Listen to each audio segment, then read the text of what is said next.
بسم الله الرحمن الرحيم الحمد لله رب العالمين والصلاة والسلام على أشرف الأنبياء والمرسلين نبينا محمد وعلى آله وصحبه أجمعين والتابعين ومن تبعهم بإحسان إلى يوم الدين. أما بعد، فإن أصدق الحديث كتاب الله، وخير الهدي هدي محمد صلى الله عليه وسلم، وشر الأمور محدثاتها، وكل محدثة بدعة، وكل بدعة ضلالة، وكل ضلالة في النار. وبعد، الحمدللہ، جیسا کہ سامعین جانتے ہیں، یہ نشست ہے ہفتہ وار دروس کی، جس میں ہم شرح تفسیر کلمہ توحید کا مطالعہ کر رہے ہیں، اور جن کا شرح ہم نے منتخب کیا ہے وہ شیخ صالح الفوزان حافظہ اللہ ہے، جو حالیہ مفتی اعظم مملکت سعودی عرب ہیں حافظہ اللہ.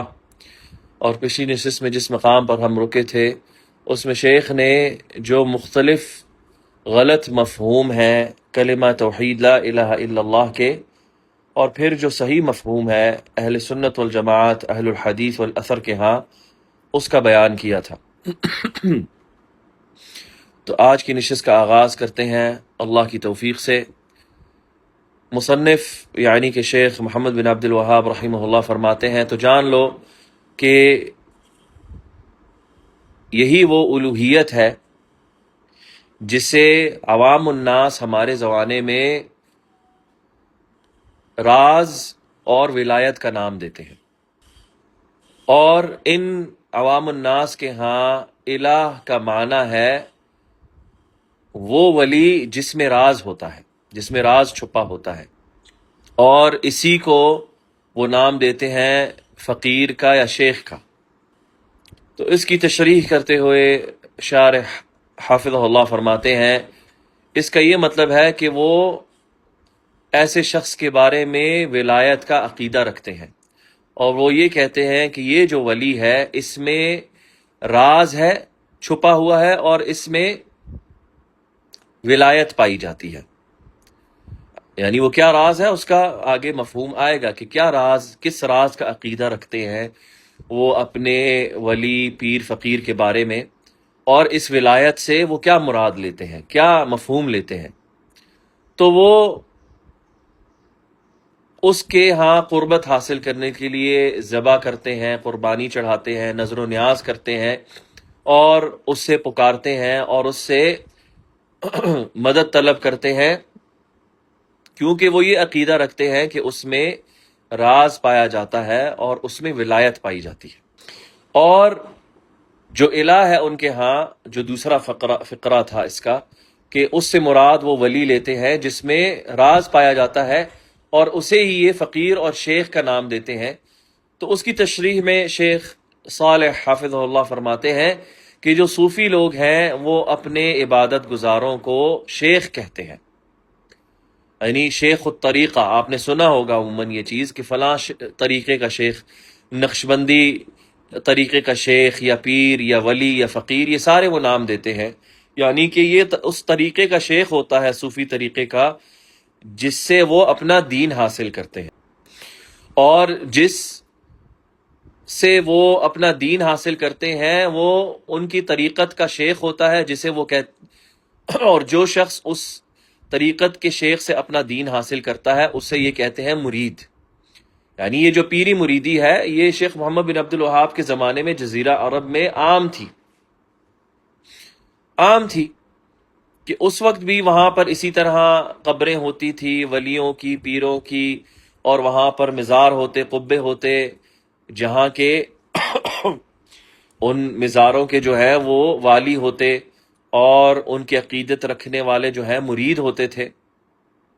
تو وہی بات ہے، اور وہ اپنا جو مرید ہے وہ اپنے شیخ کے ساتھ یوں معاملہ کرتا ہے کہ جس طرح ایک میت کا معاملہ غسل کرنے والوں کے ہاتھ میں ہوتا ہے، کہ اس کے پاس کوئی اختیار نہیں ہوتا کہ وہ اپنے پیر کی، اپنے فقیر کی، اپنی شیخ کی کسی قسم سے بھی مخالفت کرے.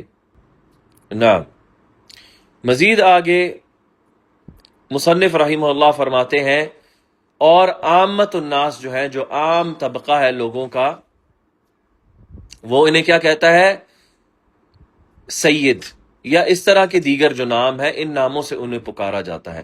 اور آپ عموماً دیکھیں گے جتنے بھی پیر فقیر مزاروں والے ہوں، چاہے سنی ہوں شیعہ ہوں، عموماً اور اکثریت میں یہ اپنے ناموں کے ساتھ سید تو لگاتے ہیں، اپنے آپ کو اعلیٰ درجہ جو ہے باور کروانے کے لیے لوگوں کے سامنے کہ وہ سید خاندان سے ہیں، تاکہ وہ ان کے سامنے جو ہے وہ بالکل جو ہے، وعلیکم السلام ورحمۃ اللہ، بالکل ان کے سامنے جو ہے اپنے آپ کو سپرد کر دیں اور ان سے کوئی سوال نہ کرے، جو کچھ بھی وہ ان کے سامنے دین کو بنا کر پیش کرتے ہیں۔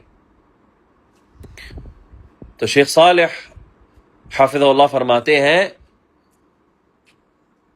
تو اسی لیے یہ لوگ اپنے ان اشیاخ کو سید کے نام سے پکارتے ہیں، یا انہیں کہتے ہیں فلاں شیخ، اور یہ کہتے ہیں کہ ضروری ہے کہ اس فلاں کی تابعداری کی جائے اور اس کے سامنے اپنے دین کو مسلم کر دیا جائے، اور اس کے سامنے کوئی بھی خلاف ورزی نہ کی جائے، اور اس کو کسی بھی چیز پر مخالفت نہ دکھائی جائے، اور اگر ایسا کیا جائے مرید کی طرف سے تو پھر تم اس کے مرید نہیں ہوگے۔ پھر آگے مصنف رحمہ اللہ فرماتے ہیں، یہ صفحہ رقم 24 ہے، اور وہ اس لیے کیونکہ یہ گمان رکھتے ہیں یہ لوگ کہ اللہ سبحانہ تعالیٰ نے اپنی مخلوق میں سے یہ بہت ہی خاص ہیں لوگ جن کو ایک ایسا مقام اللہ نے عطا کیا ہے جس سے وہ راضی ہے، جس کے ذریعے انسان ان کی طرف مدد رسائی کے لیے مڑ سکتا ہے، اور وہ ان سے امید لگا سکتا ہے، اور ان سے مشکل کشائی کر سکتا ہے، اور وہ انہیں اپنے اور اللہ کے مابین جو ہے وہ ایک وسیلہ بنا سکتا ہے۔ تو اس کے بیان کرتے ہوئے شیخ صالح الفوزان فرماتے ہیں، تو یہ لوگ حقیقتاً کیا کہتے ہیں کہ اللہ نے اپنی مخلوق میں سے ایک بہت خاص طبقہ ہے لوگوں کا جن کے لیے یہ جائز رکھا ہے کہ لوگ ان کی طرف اپنی فریادیں لے کر مڑیں، اپنی مشکلیں لے کے ان کے دربار میں حاضری دیں، اور ان کو پکاریں، اور ان کے سامنے مشکل کشائی، یعنی جب بھی ان پہ کوئی مشکلات، کوئی تنگیاں آئیں تو وہ ان سے فریاد کریں، کیونکہ وہ ان کے ہاں سفارشی ہیں اور ان کے لیے شفاعت کرنے والے ہیں، جو انہیں اللہ کے قریب لے جاتے ہیں۔ یہی وہ عقیدہ ہے جس پر وہ قائم ہے۔ تو وہ یہ نہیں کہتے کہ اللہ کے شریک ہیں، بلکہ وہ یہ کہتے ہیں کہ یہ اللہ کے ہاں ہماری قربت لانے والے اور ہمارے شفاعت کرنے والے ہیں، کیونکہ اللہ نے انہیں اختیار کر لیا ہے ان کی نیکی کی وجہ سے، ان کے تقوی کی وجہ سے، تو اسی لیے یہ اللہ اور اس کے بندوں کے درمیان بطور وسائط یعنی وسیلہ کرنے والے بن گئے ہیں، اور پاک ہے اللہ اس سے، اور بلند و بالا ہے جو یہ اللہ کی طرف نسبت کرتے ہیں۔ تو اسی لیے یہ ان لوگوں کے ذریعے مختلف قسم کی عبادتیں، ان لوگوں کی مختلف قسم کی عبادتیں کر کے اللہ کی قربت حاصل کرنا چاہتے ہیں، چاہے یہ لوگ زندہ ہوں یا مردہ ہوں۔ اور یہ لوگ یہ بھی کہتے ہیں، یعنی یہ جو مرید ہوتے ہیں ان فقیروں کے، ان پیروں کے، ان شیخوں کے، وہ یہ بھی کہتے ہیں کہ جو ان کی قربت حاصل کرتا ہے ان فقیروں پیروں کی، وہ اسی طرح ہے جو اللہ کی قربت حاصل کرتا ہے۔ تو جو کوئی بھی پیر فقیر یا شیخ کی قربت حاصل کر لیتا ہے، در حقیقتاً وہ اللہ کی قربت حاصل کر لیتا ہے۔ اور یہ ان کی یہ بات اسی طرح ہے جو اللہ نے سورۃ یونس میں ذکر کی ہے، فرمایا وَيَعْبُدُونَ مِن دُونِ اللَّهِ مَا لَا يَضُرُّهُمْ وَلَا يَنفَعُهُمْ وَيَقُولُونَ هَؤُلَاءِ شُفَعَاؤُنَا عِندَ اللَّهِ، اور یہ عبادت کرتے ہیں اللہ کے علاوہ دوسروں کی، جو کہ نہ انہیں کوئی نقصان پہنچا سکتے ہیں نہ انہیں کوئی فائدہ، اور یہ کہتے ہیں کہ یہ اللہ کے ہاں ہمارے لیے شفاعت کرنے والے ہیں۔ دیکھیں اللہ نے کن کے بارے میں ذکر کیا ہے؟ مشرکوں کے بارے میں، کہ مشرک آگے سے یہ عذر پیش کرتے تھے، کہ یہ جو جن کو ہم پکارتے ہیں یہ تو در حقیقت اللہ کے ہاں ہمارے شفاعت کرنے والے ہیں. تو دیکھیں آج کے بھی جو مشرک ہیں جو اپنے آپ کو مسلمان کہتے ہیں وہ اپنے اس فعل کو اسی طرح جائز قرار دیتے ہیں کہ یہ تو ہماری شفاعت کرنے والے ہیں، یہ تو ہمیں اللہ کے قریب کرنے والے ہیں. تو ایک ہی بات ہے جو ان کی تھی جو آج کے مشرکوں کی ہے.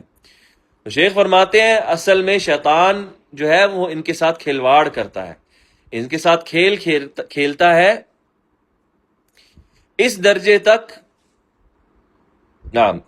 تک کہ وہ انہیں اسی چیز پر لے آیا ہے جس چیز پر پرانے زمانے کے مشرک تھے. تو آگے مصنف یعنی کہ جو مصنف ہے رسالے کے شیخ محمد بن عبد الوہاب وہ فرماتے ہیں تو وہ لوگ جو یہ گمان رکھتے ہیں اہل شرک میں سے ہمارے زمانے کے کہ ان کے جو پیر فقیر شیخ ہیں وہ ان کے سفارشی ہیں اور شفاعت کرنے والے ہیں، جنہیں پرانے زمانے کے لوگ الہ پکارا کرتے تھے. یعنی پرانے زمانے کے لوگ ڈائریکٹ تھے، وہ انہیں الہ کہتے تھے. جس طرح اللہ معبود برحق ہے وہ انہیں معبود کہا کرتے تھے. اور یہ انہیں کیا کہتے ہیں؟ یہ انہیں سفارشی کہتے ہیں، یہ انہیں وسیلے والے کہتے ہیں. اور ان کے اور اللہ کے درمیان وہ اپنا جو واسطہ ہے اسے الہ پکارا کرتے تھے، معبود پکارا کرتے تھے.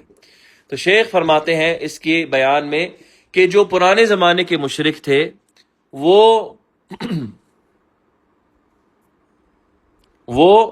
جو پرانے زمانے کے جو مشرک تھے وہ اپنے ان معبودوں کی عبادت کرتے تھے اور انہیں معبود پکارا کرتے تھے، الہ پکارا کرتے تھے. تو اسی لیے جب رسول اللہ صلی اللہ علیہ وسلم نے ان سے یہ کہا کہ کہو لا الہ الا اللہ، یعنی گواہی دے دو کہ اللہ کے سوا کوئی سچا معبود نہیں، تو انہوں نے جواب میں کیا کہا؟ اجعل الالہۃ الہا واحدا، تو کیا اس نے بہت سارے معبودوں کو ایک ہی معبود بنا دیا ہے؟ حتیٰ کہ اس جگہ تک انمشوا واصبروا علی آلہتکم، کہ تم اسی پر چلتے رہو اور اسی پر تم اپنے معبودوں کی طرف ہی راہ اختیار کرتے رہو اور انہی پر ڈٹے رہو. سورۃ صاد کی آیت ہے. تو انہوں نے اپنا شفاعت بنایا ہوا تھا اپنے اور اللہ کے درمیان، ان کو وہ معبود کہا کرتے تھے. آلہہ معبود یعنی بہت سے معبود. اور دوسری جگہ پر سورۃ النوح میں اللہ فرماتا ہے وَقَالُوا لَا تَذَرُنَّ آلِهَتَكُمْ وَلَا تَذَرُنَّ وَدًّا وَلَا سُوَاعًا وَلَا يَغُوثَ وَيَعُوقَ وَنَسْرًا، اور وہ کہتے تھے اور انہوں نے کہا لَا تَذَرُنَّ آلِهَتَكُمْ، یعنی جب نوح علیہ السلام ان کے پاس آئے ان کی قوم کو یہ کہتے ہوئے کہ لا الہ الا اللہ، اللہ جسے تم خالق مالک رازق مانتے ہو، جسے مدبر مانتے ہو، اسی کی عبادت کرو، اور یہ جو تم نے اپنے معبود بنائے ہوئے ہیں بہت سارے باطل، ان کو معبود مت مانو، ان کی عبادت مت کرو. تو انہوں نے ایک دوسرے سے کیا کہا جب نوح علیہ السلام کا پیغام ان کے کانوں کو لگا؟ ایک دوسرے سے کہا لا تذرن آلہتکم، مت چھوڑنا اپنے معبودوں کو، اور مت چھوڑنا ود کو، نہ سواع کو، نہ یغوث کو، یا نہ یعوق کو، یہ ان کے معبود تھے. اور پانچواں نصر، معذرت 4 کے نام لیے 5 ہیں، کیا ہے؟ ود، سواع، یغوث، یعوق اور نصر، یہ ان کے 5 معبود تھے.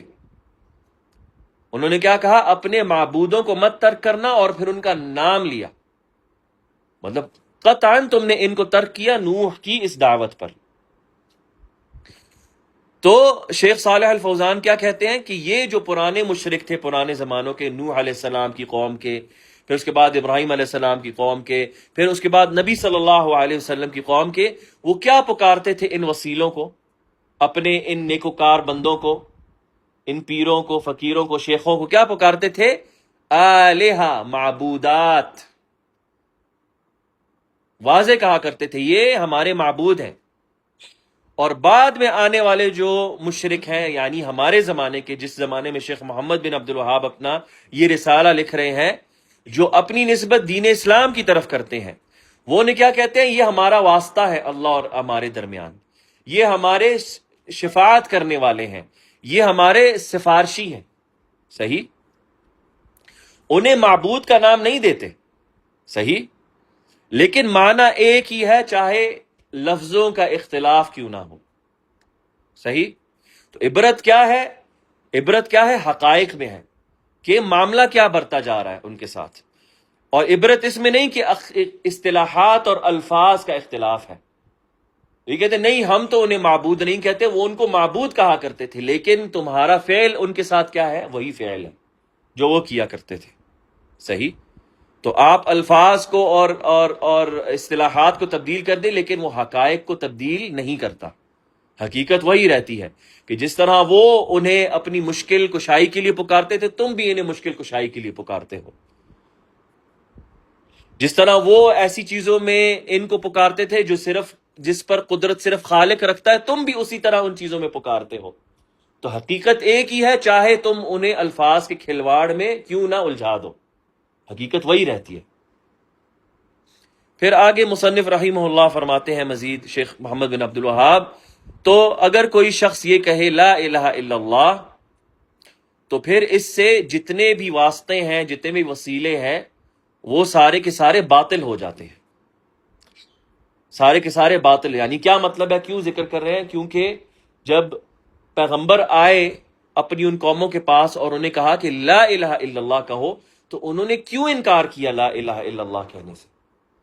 کیوں؟ انہوں نے کہا اجعل آلہۃ الہا واحدا، کیا اس نے اتنے سارے جو معبودات ہیں جن کی ہم عبادت کرتے ہیں ان سب کو باطل قرار دے کے صرف ایک جو بڑا رب ہے جس کو ہم خالق، رازق اور مدبر مانتے ہیں، اس کو صرف ماننے کا ہم کو باور کروا رہا ہے؟ تو اسی لیے انہوں نے انکار کیا. تو شیخ کہہ رہے ہیں تو کیونکہ جو شخص کہہ دیتا ہے لا الہ الا اللہ، یعنی اسے سمجھ کر، اس کو دل کے یقین سے مان کر، تو وہ سارے کے سارے واسطوں، وسیلوں کو، شریکوں کو باطل قرار دے دیتا ہے. اس لیے وہ ٹھکراتے تھے لا الہ الا اللہ کو. تو جو شخص لا الہ الا اللہ کو جان کر، اس کا مفہوم سمجھ کر لا الہ الا اللہ کہہ دیتا ہے، وہ سارے واسطوں کا، ساری شفاعتوں کا، سب کا انکاری بن جاتا ہے، ان کو باطل قرار دے دیتا ہے. تو اس کے بیان میں شیخ صالح الفوزان کہتے ہیں کہ لا الہ الا اللہ کا جو کلمہ ہے، یہ جو کچھ بھی اللہ کے علاوہ جس کی عبادت کی جاتی ہے اس سب کو باطل قرار دے دیتا ہے، چاہے اس عبادت کی جانے والی چیز کو واسطہ کہا جائے، شفاعت کرنے والا کہا جائے، سفارشی کہا جائے، یا اسے معبود کہا جائے، جس بھی نام سے پکارا جائے. تو لا الہ الا اللہ جو ہے وہ ہر قسم کی چیز جسے اللہ کے علاوہ عبادت کی جاتی ہے اس کو باطل قرار دے دیا جاتا ہے، چاہے وہ کسی بھی نام سے پکاری جاتی ہو. پھر مصنف رحمہ اللہ آگے مزید فرماتے ہیں، تو اگر تم یہ چاہتے ہو کہ تم اس معاملے کی حقیقی معرفت پا لو، تو وہ دو چیزوں سے تمہیں حاصل ہوگی.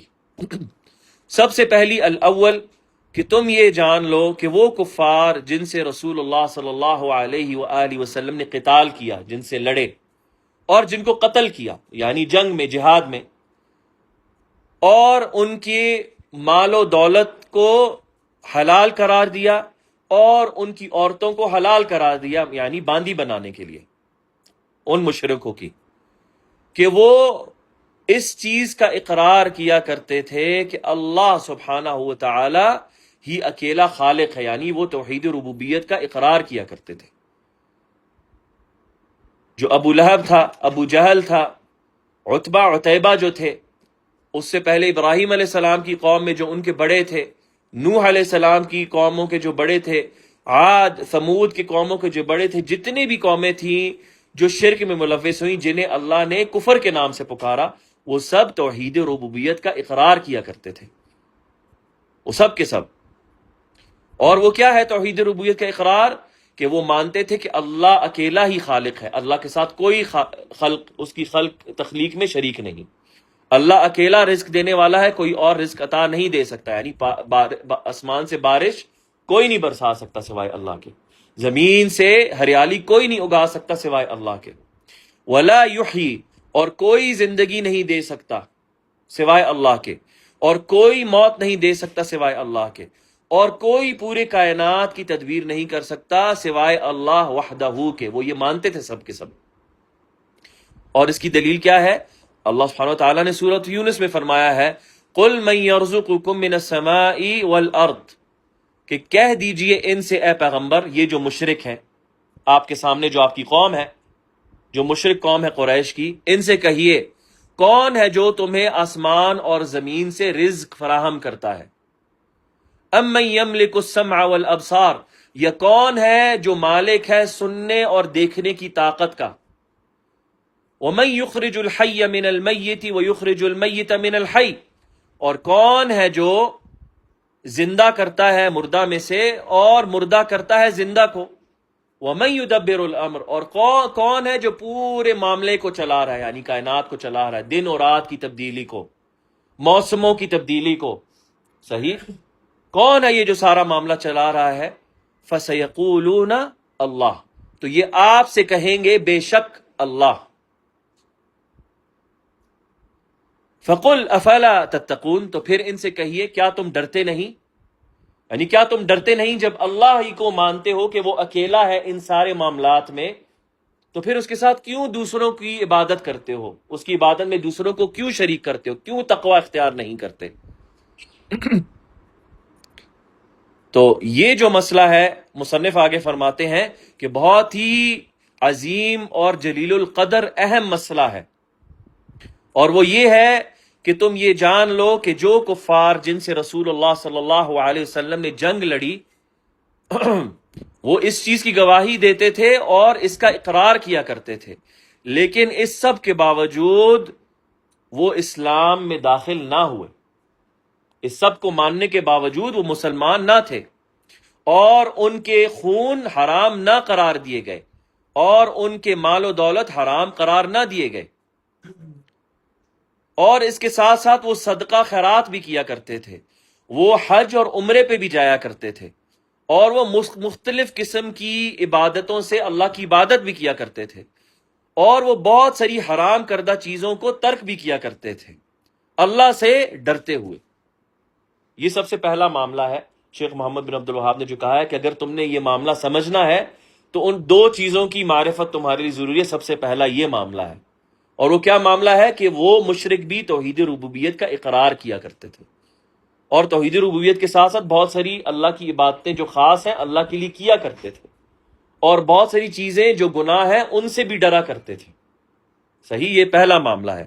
تو اب اس کو بیان کرتے ہوئے شیخ صالح الفوزان مزید فرماتے ہیں تو جو قبروں کے جو پجاری ہیں، جو قبر پرست لوگ ہیں ہمارے زمانے میں، وہ کیا کہتے ہیں؟ جب تک کہ تم یہ اعتراف کرتے ہو، مانتے ہو کہ اللہ اکیلا ہی خالق، رازق، زندگی دینے والا اور موت دینے والا اور کائنات کو چلانے والا ہے، تو تم مسلمان ہو۔ تو اس کا معنی یہ ہوا کہ تو پھر لا الہ الا اللہ کا کیا معنی ہوا؟ شیخ پوچھتے ہیں۔ اس کا مطلب لا الہ الا اللہ کا کوئی معنی نہ ہوا، کیونکہ جو مشرکین ہیں وہ بھی اس چیز کے اقراری تھے کہ اللہ ہی خالق، رازق، مالک، محیی، ممیت اور مدبر ہے۔ تو لا الہ الا اللہ کا تو پھر کوئی معنی نہ رہا۔ اور آپ دیکھ لیں جتنے بھی ہمارے ملک میں جو صوفی طبقہ ہے، قبر پرستوں کا طبقہ ہے، وہ کیا کہتے ہیں؟ ہم اللہ کو خالق، مالک، رازق مانتے ہیں۔ وہ تو ان کی تکفیر کی، وہ اس لیے مشرک تھے کیونکہ وہ اللہ کے ساتھ دوسروں کو خالق، رازق مانتے تھے، حالانکہ مشرکین یہ بات نہیں کہتے۔ مشرکوں پر یہ تہمت ہے، مشرکین مکہ پہ یہ تہمت ہے، بہتان ہے۔ وہ نہیں مانتے تھے کہ یہ جو دوسرے ان کے الہ ہیں کہ وہ تخلیق کرتے ہیں، وہ نہیں مانتے تھے کہ یہ رزق عطا کرتے ہیں، وہ نہیں مانتے تھے کہ یہ زندگی دیتے ہیں، وہ نہیں مانتے تھے کہ یہ موت دیتے ہیں، وہ نہیں مانتے تھے کہ پورے کائنات کی گردش جو ہے سورج، چاند، ستاروں کی، وہ یہ کرتے ہیں، نہیں مانتے تھے۔ یہ ان پر بہتان ہے۔ اور کہاں سے وہ بہتان ثابت ہوتا ہے؟ اس آیت سے، سورۃ یونس کی، کہ کہہ دیجئے اے پیغمبر ان سے، کون ہے جو تمہیں رزق دیتا ہے آسمانوں اور زمینوں سے؟ کون ہے جو مالک ہے تمہارے سننے کی اور دیکھنے کی طاقت کا؟ کون ہے جو زندہ سے مردہ کو نکالتا ہے اور جو مردہ سے زندہ کو نکالتا ہے؟ اور کون ہے جو پورے معاملے کو چلا رہا ہے؟ تو یہ آپ سے یقیناً کہیں گے کون؟ اللہ۔ نہیں مانتے تھے وہ مشرکین کہ اللہ بنانے والا ہے کائنات کو، کہ اللہ زندگی دینے والا ہے، وہ مانتے تھے صرف اللہ یہ کرتا ہے۔ آج کل کے جو مشرک ہیں وہ کیا کہتے ہیں؟ نہیں، اگر تم یہ مانتے ہو کہ اکیلا اللہ بنانے والا ہے، وہ رزق دینے والا ہے، وہ پیدا کرنے والا، وہ موت دینے والا ہے، وہ کائنات کو چلانے والا، تم مسلمان ہو۔ کیا مطلب ہے ان کی اس بات سے؟ کہ اگر تم اس کے علاوہ پھر یہ ولی، پیر، فقیر، ان کو چڑھاؤ، ان کو پکارو، مانتے تو تم اللہ کو خالق ہو۔ یہ تو خالق نہیں ہے، ان کو تو اللہ نے عطا کیا ہے یہ مقام کہ تم اللہ کی قربت ان کے ذریعے حاصل کرنا چاہتے ہو۔ تو یہ کیا ہے؟ ڈھکوسلا ہے ان کا، وہی ڈھکوسلا جو مشرکوں کا تھا، وہ بھی نہیں مانتے تھے اس چیز کو۔ تو اگلی جو بات ہے وہ فرماتے ہیں یہاں پر شیخ اس کو بیان کرتے ہوئے، تو یہ جس طرح شیخ نے فرمایا بہت ہی عظیم اور بہت ہی سنگین مسئلہ ہے کہ بہت کم لوگ ہیں جو اس کی عنایت کرتے ہیں، جو اس پر غور و فکر کرتے ہیں، کیونکہ یہ لوگ یہ کہتے ہیں کہ جو کوئی بھی توحید ربوبیت کا اقرار کرتا ہے وہ مسلمان ہو جاتا ہے۔ جو کوئی بھی توحید ربوبیت کا اقرار کرتا ہے وہ مسلمان ہے ان لوگوں کے ہاں۔ اور جو مشرک تھے زمانہ جاہلیت کے، وہ بھی توحید ربوبیت کے اقراری تھے، اور ان کے ہاں بھی بہت ساری عبادتیں پائی جاتی تھیں جو آج کل کے مسلمان کرتے ہیں، جس طرح صدقہ خیرات، حج، عمرہ، اور اس کے علاوہ وہ یہ بھی کہا کرتے تھے کہ کوئی نہیں بناتا، کوئی نہیں رزق عطا کرتا، کوئی نہیں زندگی دیتا، کوئی نہیں موت دیتا سوائے اللہ کے، اور وہ توحید ربوبیت کا اقرار کیا کرتے تھے، اور وہ بہت ساری عبادتوں کو بجا لایا کرتے تھے، لیکن جب انہیں کہا جاتا تھا کہ اپنی عبادت کو اللہ کے لیے خالص کر دو، اللہ وحدہ کے لیے خالص کر دو، تو وہ نہ کیا کرتے تھے، بلکہ وہ اللہ کے علاوہ غیروں کی بھی عبادت کیا کرتے تھے، جس کی وجہ سے وہ مشرک قرار پائے، یہ پہلا معاملہ تھا۔ دوسرا جو اہم معاملہ ہے وہ مصنف فرماتے ہیں وہ یہ ہے جس کی وجہ سے ان کی تکفیر ہوئی اور ان کے خون حلال کر دیے گئے اور ان کے مال و دولت حلال کر دیے گئے، وہ کیا تھا کہ وہ گواہی نہیں دیتے تھے اللہ کی الوہیت کی اس اکیلے کے لیے، وہ گواہی نہیں دیتے تھے کہ اللہ وحدہ ہی اکیلا عبادت کے لائق ہے۔ تو اس کے بیان میں شیخ صالح الفوزان فرماتے ہیں کیونکہ یہی وہ چیز ہے جو مطلوب ہے ہر شخص سے، ہر انسان سے، وہ کیا ہے؟ توحید الوہیت، کہ وہ اللہ کو اکیلا معبود مانے، اس اکیلے کی عبادت کرے، کہ ساری کی ساری عبادت اللہ کے لائق ہے، کوئی مخلوق اس کے ساتھ اس میں شریک نہیں۔ یہی مطلوب ہے۔ اگر جو شخص توحید ربوبیت کا اقرار کرتا ہے تو اس سے پھر یہ مطالبہ ہے کہ وہ توحید الوہیت کو بجا لائے، اس کو صحیح طرح امپلیمنٹ کرے۔ تو دونوں معاملات جو ہیں توحید الوہیت اور ربوبیت، یہ ضروری ہیں اور یہ لازم و ملزوم ہے۔ توحید الوہیت جو ہے وہ توحید ربوبیت کی مستلزم ہے، یعنی کہ جو توحید ربوبیت کو مانتا ہے اس پر لازم ہے کہ وہ توحید الوہیت پر عمل کرے۔ اگر وہ اللہ اکیلے کو رب مانتا ہے تو اس پر ضروری ہے کہ وہ اللہ اکیلے کو معبود مانے، صحیح؟ اور توحید ربوبیت جو توحید الوہیت جو ہے اس میں توحید ربوبیت شمار ہے۔ آپ اللہ کی عبادت اس لیے کرتے ہیں کیونکہ وہ رب ہے، اللہ کی عبادت کی ہی اس لیے جاتی ہے کیونکہ وہ اکیلا رب ہے، وہ اکیلا رازق ہے، وہی زندگی دینے والا، وہی موت دینے والا، وہی پوری کائنات کو چلانے والا ہے، تو وہی مستحق ہے کہ اسی کی عبادت کی جائے، صحیح؟ تو ایک توحید دوسری توحید سے علیحدہ نہیں ہو سکتی، آپ دونوں کو علیحدہ علیحدہ نہیں کر سکتے۔ بیان کرنے کے لیے ان کو علیحدہ علیحدہ بیان کیا جاتا ہے، لیکن لازم ملزوم ہے، انٹر کنیکٹڈ ہے، علیحدہ نہیں ہو سکتی۔ تو مصنف رحمہ اللہ کیا فرماتے ہیں، اور یہ کیا حقیقت ہے کہ اللہ کے سوا علاوہ کسی اور کو نہ پکارا جائے، اس کے علاوہ کسی اور سے امید نہ لگائی جائے، اور اس کے علاوہ کسی کو اس کے ساتھ ان چیزوں میں، ان عبادات میں شریک نہ ٹھہرایا جائے۔ تو شیخ صالح الفوزان فرماتے ہیں یعنی اس سے مراد ہے توحید الوہیت، جس میں ہر قسم کی عبادات ساری کی ساری شمار ہیں۔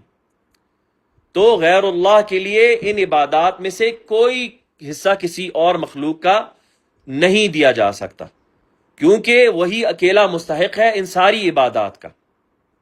تو جو بھی شخص ان عبادات میں سے کسی بھی عبادت کو غیر اللہ کے لیے طرف متوجہ کرتا ہے تو ایسا شخص جو ہے وہ مشرک ہوتا ہے، چاہے وہ لا الہ الا اللہ ہی کیوں نہ کہے، بلکہ چاہے وہ اللہ کی مختلف قسم کی عبادات سے عبادت ہی کیوں نہ کرے، جب تک وہ اللہ کے لیے ان عبادتوں کو خالص نہیں کرتا تو وہ مسلم نہیں ہوتا۔ اور پھر آگے مصنف فرماتے ہیں مزید، تو اسی لیے پھر کسی اور کو مدد کے لیے نہیں پکارا جاتا اللہ کے علاوہ، اور نہ ہی کسی کے لیے ذبح کرنا جائز ہے اللہ کے علاوہ، نہ نظر کرنا کسی اور کو اللہ کے علاوہ، نہ کوئی مقرب فرشتہ، نہ کوئی بھیجا گیا پیغمبر۔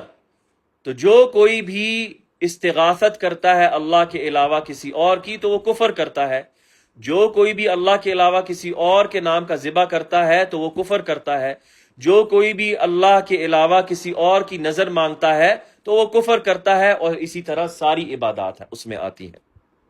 تو شیخ صالح حافظہ اللہ فرماتے ہیں یعنی کہ جو بھی شخص اس طرح کے کام کرتا ہے تو ایسا شخص جو ہے وہ کفر کرتا ہے، چاہے وہ لا الہ الا اللہ کیوں نہ کہتا ہو، کیونکہ اس نے اس کلمے کا حق ادا نہیں کیا اور وہ اس کلمے کے برعکس فعل کرتا ہے، اس کلمے کے الٹ فعل اس سے ہوتے ہیں۔ کیسے ہو سکتا ہے کہ وہ لا الہ الا اللہ کہتا ہے اور وہ غیر اللہ کے لیے ذبح کرتا ہے؟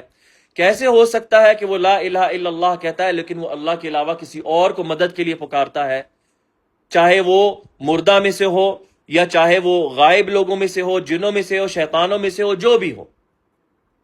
کیسے ہو سکتا ہے کہ وہ لا الہ الا اللہ کہتا ہے اور وہ غیر اللہ کی نظر مانتا ہے؟ یہ سب کا سب جو ہے یہ تناقض ہے، یعنی یہ اس کا الٹ ہے، یہ تضاد ہے۔ پھر اس پر انشاءاللہ اکتفا کرتے ہیں آخری فقرے پر۔ تو مصنف رحمہ اللہ فرماتے ہیں تو اس سارے کا حاصل جو ہے، اس کا تمام کہاں پر ہوتا ہے؟ اختتام یہ ہے کہ تم یہ جان لو کہ جو مشرک جن کے ساتھ رسول اللہ صلی اللہ علیہ وسلم لڑے تھے، وہ ولی صالح لوگوں کو، جو ان کے نیکوکار لوگ ہوتے تھے، ان کو پکارا کرتے تھے، جس طرح کے فرشتے عیسیٰ بن مریم یا ان کی والدہ، یا جس طرح یہودی عزیر کو پکارا کرتے تھے، اور ان کے علاوہ دیگر جو ولی صالح لوگ ہوتے تھے ان کی قوموں میں سے ان کو بھی پکارا کرتے تھے۔ تو انہوں نے اس کی وجہ سے کفر کیا، اس کے باوجود کہ وہ اقرار کیا کرتے تھے کہ اللہ ہی اکیلا خالق، رازق اور مدبر ہے۔ اس سب کی وجہ سے وہ کافر قرار پائے، اس کے باوجود کہ وہ اللہ کو اکیلا خالق، رازق اور مدبر مانا کرتے تھے۔ تو شیخ صالح فرماتے ہیں تو پرانے زمانے کے جو مشرک ہیں وہ سب کے سب جو ہیں وہ بتوں کی پوجا نہیں کیا کرتے تھے۔ پرانے زمانے کے جو مشرک ہیں وہ سب کے سب بتوں کی عبادت نہیں کیا کرتے تھے، بلکہ ان کی الگ الگ قسم کی عبادتیں ہوا کرتی تھی۔ ان میں سے کچھ ایسے تھے جو بتوں کی عبادت کرتے تھے، کچھ ایسے تھے جو فرشتوں کی عبادت کرتے تھے، کچھ ایسے تھے جو نبیوں کی عبادت کرتے تھے، جیسے عیسیٰ بن مریم کی، ان کی والدہ کی، ٹھیک ہے۔ ان میں سے کچھ ایسے تھے جو ولی صالح لوگوں کی عبادت کرتے تھے۔ لیکن رسول اللہ صلی اللہ علیہ وسلم ان سب کے ساتھ لڑے، یعنی جب ہم کہتے ہیں نبی صلی اللہ علیہ وسلم جس قوم کی طرف بھیجے گئے ان میں بتوں کے پجاری بھی تھے، جو قریش مکہ تھے، صحیح، ان میں بھی طرح طرح کے تھے جو بتوں کی عبادت کرتے تھے، کچھ فرشتوں کی عبادت کرتے تھے اور ان فرشتوں کو اللہ کی بیٹیاں قرار دیا کرتے تھے، نعوذ باللہ۔ کچھ ایسے تھے جو جنوں کی عبادت کیا کرتے تھے، اور پھر مشرکوں کے علاوہ ان کے ارد گرد، جس طرح مدینہ میں ارد گرد کے قبائل میں، وہاں پر نصارہ بھی ہوتے تھے جو عیسیٰ بن مریم کی عبادت کرتے تھے، جو مریم علیہ السلام کو پکارا کرتے تھے، اور یہودی بھی تھے جو عزیر کو اللہ کا بیٹا مانتے تھے۔ یعنی مختلف قسم کے مشرک تھے، ان کی شرکیں الگ الگ قسم تھی، لیکن نبی صلی اللہ علیہ وسلم نے ان کی شرک میں فرق نہیں کیا، سب کی شرک کو ایک ہی شرک قرار دیا، وہ جس صورت میں ہو۔ تو آپ صلی اللہ علیہ وسلم نے یہ نہیں کہا کہ میں ان کے ساتھ قتال نہیں کروں گا سوائے وہ کہ جو بتوں کی عبادت کرتے ہیں، اور میں ان کو چھوڑ دوں گا جو عزیر کی عبادت کرتے ہیں، یا جو مسیح بن مریم کی عبادت کرتے ہیں، یا جو ولی صالح لوگوں کی عبادت کرتے ہیں۔ نبی صلی اللہ علیہ وسلم نے فرق نہیں کیا۔ تو آج کے زمانے کے جو قبر پرست لوگ ہیں وہ کہتے ہیں کہ شرک تو اسے کہتے ہیں، یا شرک تو اس سے ہوتی ہے جو بتوں کی عبادت کرتا ہے، جو مورتیوں کی عبادت کرتا ہے، اور جو ولیوں کی عبادت کرتا ہے اللہ کا تقرب حاصل کرنے کے لیے یا اللہ کے وسیلہ حاصل کرنے کے لیے، تو یہ شرک نہیں، کیونکہ شرک جو ہے وہ تو صرف بتوں کی عبادت کو کہا جاتا ہے۔ تو سبحان اللہ، رسول صلی اللہ علیہ وسلم تو ان سب سے لڑے، جو بتوں کی عبادت کرتے تھے، جو فرشتوں کی عبادت کرتے تھے، جو مسیح بن مریم کی عبادت کرتے تھے، جو عزیر کی عبادت کرتے تھے، جو ولیوں صالحوں کی عبادت کرتے تھے، انہوں نے کوئی فرق نہیں کیا، کیونکہ حقیقت میں ان سب کے درمیان کوئی فرق نہیں۔ یہ قسمیں ہیں، آپ ان کو ڈیوائیڈ کر سکتے ہیں، یہ فرشتوں کی عبادت کر رہا ہے، وہ جنوں کی عبادت کر رہا ہے، وہ نبیوں کی عبادت کر رہا ہے، لیکن بالآخر وہ غیر اللہ کی عبادت کر رہا ہے، ان کی حقیقت میں کوئی فرق نہیں ہے۔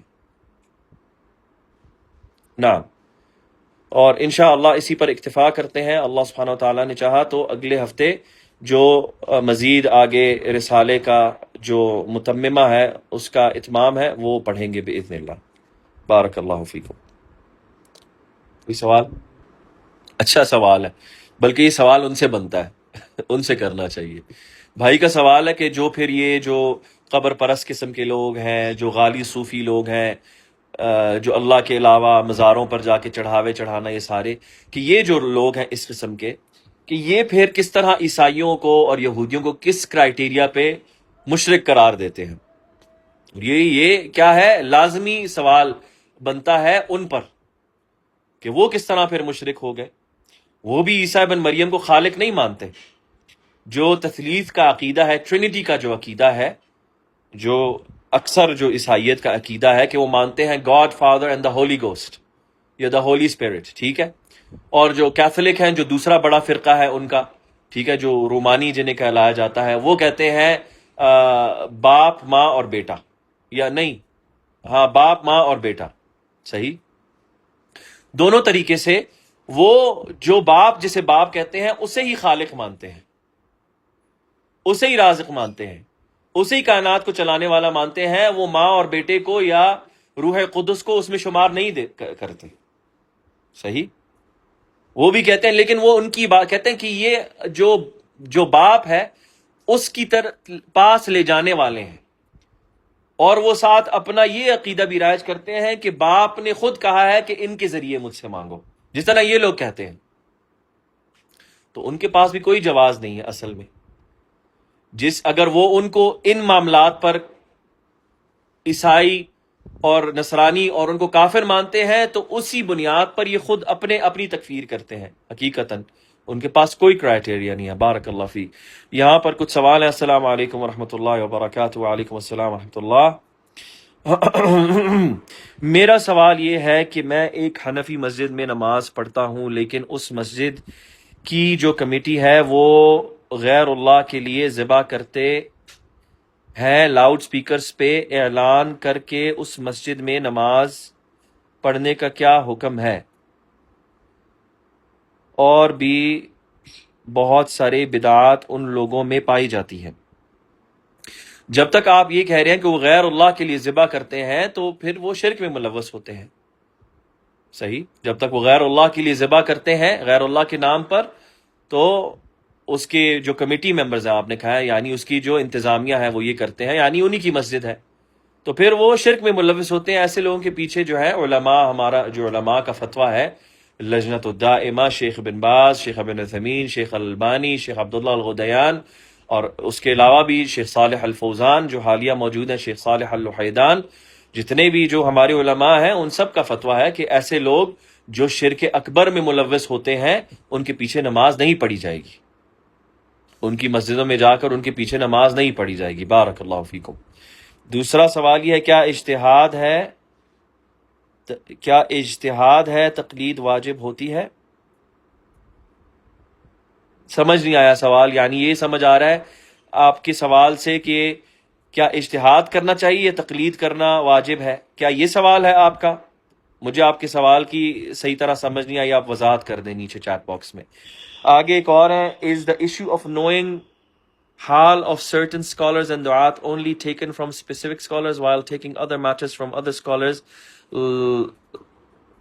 like so we take this very issue from the likes of Abdul Muhsin and Salih al-Fawzan. بھائی کا سوال ہے کیا علماء اور دعات کی حال کے بارے میں جاننا کیا یہ مخصوص علماء سے لیا جاتا ہے جبکہ دوسرے جو معاملات ہیں دین کے ان کو دوسرے علماء سے لیا جاتا ہے؟ جس طرح کہ یہ کہا جاتا ہے کہ یہ جو معاملہ ہے اسے ہم شیخ عبد المحسن اور شیخ صالح الفوزان. نعم، یہ معاملہ کوئی چھپا ڈھکا معاملہ نہیں ہے. یہ ہم نے اپنے آپ سے نہیں گھڑا، نہ علماء نے ہمارے زمانے میں گھڑا ہے کہ کسی انسان سے یا کسی عالم سے یا کسی شخص سے تحذیر کرنی ہے کہ اس سے علم لو، اس سے علم نہ لو، یہ علم لینے کے لیے قابل ہے وہ اس سے علم نہیں لیا جائے گا، وہ بدعتی ہے اس سے علم نہ لو، اس سے علم لو، یہ صحیح ہے، یہ پختہ ہے. یہ جو معاملات ہیں انہیں کہا جاتا ہے جرح و تعدیل کے معاملات. اور یہ جو ہے یہ بہت عظیم علم ہے. ائمہ نے قرار دیا کہ جب اللہ سبحانہ وتعالیٰ نے یہ فرمایا ہے اپنی کتاب میں اِنَّا نَحْنُ نَزَّلْنَا الذِّكْرَ وَإِنَّا لَهُ لَحَافِظُونَ، کہ بے شک ہم نے ہی یہ قرآن، ذکر کہا اللہ نے قرآن کو کیونکہ قرآن یاد دلواتا ہے لوگوں کو بار بار اللہ کی توحید کا، شرک سے بچنے کا، گناہ نہ کرنے کا. اللہ نے اس کو کہا ذکر. اللہ نے قرآن کو تذکرہ بھی کہا ہے، یعنی یاد دہانی کرانے والا کلام. اللہ نے کہا اِنَّا نَحْنُ نَزَّلْنَا الذِّكْرَ، بے شک ہم نے یہ ذکر اس قرآن کو نازل کیا ہے، وَإِنَّا لَهُ لَحَافِظُونَ، اور بے شک ہم ہی اس کی حفاظت کریں گے. تو امام شافعی اور دیگر جو ائمہ کرام محدثین ہیں انہوں نے کہا کہ جو اللہ نے اس ذکر کی جو حفاظت قرار دی ہے کہ ہم اس کی حفاظت کریں گے، تو وہ اللہ نے ان جرح و تعدیل کے علماء کے ذریعے اس دین کی حفاظت کی ہے. کیونکہ یہ وہ علماء ہیں جنہوں نے نبی صلی اللہ علیہ وسلم کی جو احادیث ہیں جس میں قرآن کی آیات کی تفسیر ملتی ہے ہمیں صحیح، اس کی چھانٹی کی کہ نبی صلی اللہ علیہ وسلم کی طرف سے کوئی بھی حدیث آ رہی ہے تو کہا جا رہا ہے فلاں نے روایت کیا نبی صلی اللہ علیہ وسلم سے، فلاں سے روایت کیا. تو انہوں نے جو نبی صلی اللہ علیہ وسلم کی حدیث کے جو راوی ہیں ان کی زندگیوں کو پرکھا، چھانٹی کیا، واضح کر دیا یہ مجروح ہیں، ان سے نہیں لی جائے گی حدیث، اور یہ مقبول ہیں، ان سے حدیث لی جائے گی. یہ ثقہ ہیں، یہ قابل اعتماد ہیں، یہ قابل اعتماد نہیں ہے. تو حقیقتاً اللہ نے جو حفاظت کی ہے اس قرآن کی وہ جرح و تعدیل کے علماء کے ذریعے اس دین کی حفاظت کی ہے. تو نبی صلی اللہ علیہ وسلم سے بھی ہمیں یہ ملتا ہے کہ نبی صلی اللہ علیہ وسلم اپنے صحابہ میں سے مختلف صحابہ کو مختلف چیزوں کے لیے مخصوص کر کے ذکر کیا کرتے تھے. جس طرح پچھلے دنوں ہمارے مشائخ نے، جس طرح شیخ صلاح کنتوش نے اور شیخ عبد الباسط مشہدانی نے بھی ایک بہت خوبصورت ایک ملخص رسالہ لکھا جس میں انہوں نے یہ جو آج کل جو فریب لوگوں میں جو ہے بانٹا جا رہا ہے کہ علماء کو صرف ایک دو علماء کی طرف محدود کر لینا کہ انہی سے پوچھو کہ کس سے علم لینا ہے کس سے علم نہیں لینا، صرف وہی جرح و تعدیل کر سکتے ہیں، یہ حزبیت ہے، یہ جو ساری باتیں پھیلائی جا رہی ہیں اس طرح کی، تو یہ سارے کا سارا جو ہے یہ ملیا میٹ ہو جاتا ہے کہ آپ دیکھیں کہ نبی صلی اللہ علیہ وسلم نے کہا کہ قرآن 4 سے لو. نبی صلی اللہ علیہ وسلم اپنے صحابہ میں سے مخصوص کر رہے ہیں قرآن سیکھنا، مطلب قرآن سیکھنا ہے تو 4 سے لو. اور نبی صلی اللہ علیہ وسلم نے ان 4 جو صحابہ ہیں ان کا نام لیا، غالباً عبداللہ بن مسعود اور ابی بن کعب اور 2 اور صحابہ کے نام لیے. تو نبی صلی اللہ علیہ وسلم مخصوص کر دیا کہ قرآن کی تلاوت لینی ہے، سیکھنا ہے، ان 4 سے لو. صحیح. پھر اسی طرح نبی صلی اللہ علیہ وسلم نے معاذ بن جبل کو جب یمن بھیجا تو بتایا اپنے صحابہ کو میں معاذ کو کیوں بھیجا. یمن بہت بڑا علاقہ، آج کا یمن نہیں ہے وہ، آج کا جو یمن ہے یہ وہ یمن نہیں ہے جو نبی صلی اللہ علیہ وسلم کے زمانے میں تھا. سعودی عرب کا جو علاقہ جیزان وغیرہ جو بہت سارا، یہ بھی یمن تھا، پورا بہت بڑا علاقہ تھا، بہت بڑی ریاست تھی. تو جب نبی صلی اللہ علیہ وسلم نے معاذ بن جبل کو بھیجا اسلام کی دعوت دینے کے لیے وہاں کے لوگوں کو، تو صحابہ کو بتایا. جب وفد تیار ہوا، جب روانہ ہونے لگے، انہوں نے کہا میں معاذ کو اس لیے بھیج رہا ہوں کیونکہ وہ تم سب میں سے حلال و حرام کا سب سے زیادہ علم رکھتا ہے. یعنی فقیہ تھے، فقیہ تھے معاملات میں کہ حلال کیا ہے حرام کیا ہے، سب سے زیادہ رکھتا ہے. تو یہ جو تخصیص کرنی ہے کہ فلاں علماء فقہ کے ماہر ہیں، فلاں علماء جرح و تعدیل کے ماہر ہیں، فلاں علماء تفسیر کے ماہر ہیں، فلاں علماء جو ہیں وہ نوازل جو ہوتے ہیں، بڑے بڑے معاملات جو امت کو پیش آتے ہیں، نئے نئے معاملات جو پیش آتے ہیں اس پر وہ فتویٰ دیں گے. مخصوص علماء الگ ہوتے ہیں. یہ جانی مانی مفہوم بات ہے اہل اسلام کے ہاں، یہ کوئی نئی بات نہیں ہے. اور جو لوگ اس طرح کی چیزیں رائج کر رہے ہیں کہ یہ حزبیت ہے، کہ صرف شیخ عبداللہ البخاری اور شیخ عرفات جو ہیں صرف ان کی طرف جو ہے لوٹایا جائے کہ کون صحیح ہے، داعیوں میں سے کس سے علم لیا جائے، یہ سب کچھ یہ وہ لوگ اس لیے کر رہے ہیں کیونکہ وہ اپنے آپ کو بچانا چاہتے ہیں. کیونکہ وہ لوگ ان کو پتا ہے کہ اگر ہم یہ بات مان لی تو پھر ہمارے بھید کھل جائے گا، پھر ہم پہ ضرب لگتی ہے. وہ اپنے آپ کو ضرب سے بچانے کے لیے اس طرح کی گڑبڑ باتیں لوگوں کے سامنے پیش کر رہے ہیں، عامت الناس کی آنکھوں میں دھول پھینکنے کے لیے. حالانکہ اس سے پہلے یہی وہ لوگ ہیں، امجد رفیق جو مکتبہ سلفیہ کا ہے اور اس کے جو ساتھی ہیں وہاں پر ابو خدیجہ وغیرہ، یہی وہ لوگ ہیں جب پہلے کے فتنے آیا کرتے تھے تو یہ کہا کرتے تھے شیخ ربیع کی طرف لوٹو، شیخ عبید کی طرف لوٹو. کیوں؟ یہ کہتے تھے کیونکہ وہ متخصص ہیں، کیونکہ شیخ البانی نے کہا وہ متخصص ہیں، کیونکہ شیخ بن باز نے کہا وہ متخصص ہیں. تو یہی وہ شیخ ہیں شیخ عبید اور شیخ ربیع رحمہم اللہ، جو اپنی زندگی میں ان دونوں کو نامزد کر کے گئے کہ ان کی طرف سلفی اپنے معاملات کو لوٹایا کرے، ان سے پوچھا کرے، دعوت میں جو بھی پیچیدگیاں آئیں ان سے رہنمائی لیا کرے. تو آج کیا ہو گیا؟ میزان کیوں الٹ گئے؟ آج ترازو کیوں تبدیل ہو گئے تم لوگوں کے لیے؟ ہم یہ پوچھتے ہیں کیا ایسی چیز ہوئی؟ کون ہے علماء میں سے معتبر جنہوں نے کہا ہو نہیں ان علماء کی طرف نہ لوٹا جائے؟ کسی نے نہیں کہا. صحیح. اور یہ کہتے ہیں نہیں سب علماء کی طرف. تو جاؤ. مزے کی بات یہ تھی تو کسی کے پاس بھی نہیں جاتے. یہ کہتے ہیں شیخ صالح الفوزان ان سے بڑے ہیں، شیخ عبداللہ البخاری، شیخ عبد المحسن بڑے ہیں. بے شک بڑے ہیں، بے شک بڑے ہیں، ان کے شیوخ میں سے ہیں. تم تو ان کے پاس جانے کے لیے تیار بھی نہیں. تو کیا فائدہ ایسے مقولے کا جو تم خود کرنے کو تیار نہیں؟ یہ صرف اس لیے ہے وقت خریدنے کے لیے کہ جب تک ہم اپنی دکان چلا سکتے ہیں وہ دکان چلتی رہے.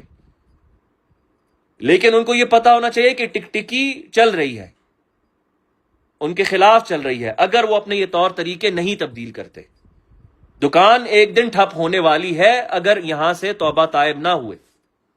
کتنے دن چلاؤ گے؟ کتنے سال چلا لو گے؟ اللہ کا دین ہے یہ، اللہ کے دین سے کھیلو گے؟ اللہ کے دین سے کوئی نہیں کھیل سکتا، جتنا شاطر ہو، جتنا پہنچا ہوا ہو.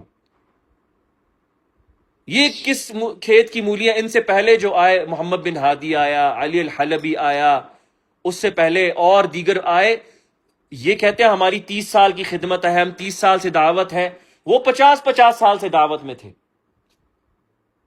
ان کا علمی مقام تمہاری نسبت بہت اونچا تھا. ان لوگوں نے ایسی کتابیں لکھی ہیں جو سینکڑوں جلدوں میں محیط ہیں. تم اپنی کتابیں گنتے ہو، اپنی ویب سائٹ گنتے ہو، وہ جمع کرو، وہ ان کی کتابوں کے سامنے کوئی حیثیت نہیں رکھتی. لیکن کیا ہوا ان کے ساتھ؟ جب کوئی گمراہی پہ ڈٹ جائے اور اس سے نہ واپس لوٹے تو اس کا پھر یہی انجام ہوتا ہے جس کی طرف تم بڑھ رہے ہو. تو ابھی بھی وقت ہے تمہارے لیے کہ تم عقل کے ناخن لو اور اپنی بہتری کا سوچو. کسی کو نقصان نہیں ہونے والا. الحمدللہ اہل حق، علماء اور جو لوگ ان کے ساتھ ہیں وہ قائم و دائم رہیں گے. وہ اہل اللہ ہیں، وہ اللہ کا فرقہ ہے جو قیامت تک جاری رہیں گے. تم صرف اپنے آپ کو نقصان پہنچاؤ گے. نعم واللہ عالم. سبحانک اللہم وبحمدک، اشہد ان لا الہ الا انت، استغفرک واتوب الیک. السلام علیکم ورحمۃ اللہ وبرکاتہ.